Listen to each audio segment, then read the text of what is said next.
প্রায় লোকেরা বলে, হুজুর আপনারা বেতন পান কম, কিন্তু আমাদের পোশাকগুলো এত দামি করে থাকা হয়, আপনার গোসল চালান কিভাবে, এই যে এত সুন্দর সুন্দর পোশাক পরেন, এটা কিভাবে, আপনাদের টাকার বরকত বেশি। আমি বললাম আলহামদুলিল্লাহ। বলতেছে আমি প্রতি মাসে 50,000 টাকা পাই, তাও মাস আমার জায়গা খুব কষ্টে যায় হুজুর, খুব কষ্ট থাকে, খুব কষ্ট থাকে, ছেলে মেয়েকে আমি ঠিক মতো চলাফেরা করতে পারি না। 50,000 আর আপনারা 5,000 10,000 টাকা পায়, কিভাবে আপনারা এত চকচকে হয়ে ঘুরে? আসলে আপনাদের টাকার বরকত বেশি। আমি তখন বললাম, ভাই একটা কথা কি, তাহলে কাজ করো, তাহলে আমার 10,000 টাকা তুমি বরকতের টাকা তুমি নাও, আর তোমার 50,000 বেতন আমার দাও। সে বলছে এটা হয়। কিছুক্ষণ আগে ওয়াজ করলেন টাকা বরকতি টাকা, কথা বলেন ঠিক না ঠিক? তুমি তোমার বরকতি টাকা আমার টাকা, তুমি 10,000 টাকা বেতন তুমি নাও, তোমার 50,000 আমার।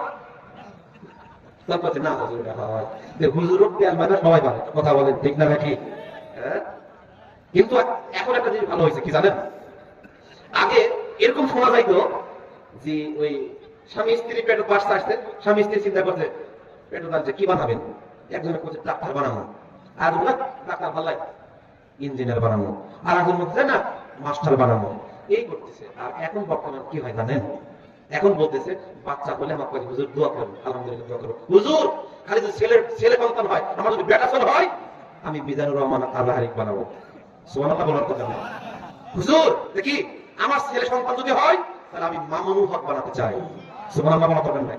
আমার ছেলে যদি হয়, তাহলে আমি মুফতি আমির হামজা বানাতে চাই। সুবহানাল্লাহ বলেন। তখন আমি বুঝলাম যে মানুষের চেঞ্জটা অনেকটা পরিবর্তন হয়েছে, কথা বলেন ঠিক না ঠিক?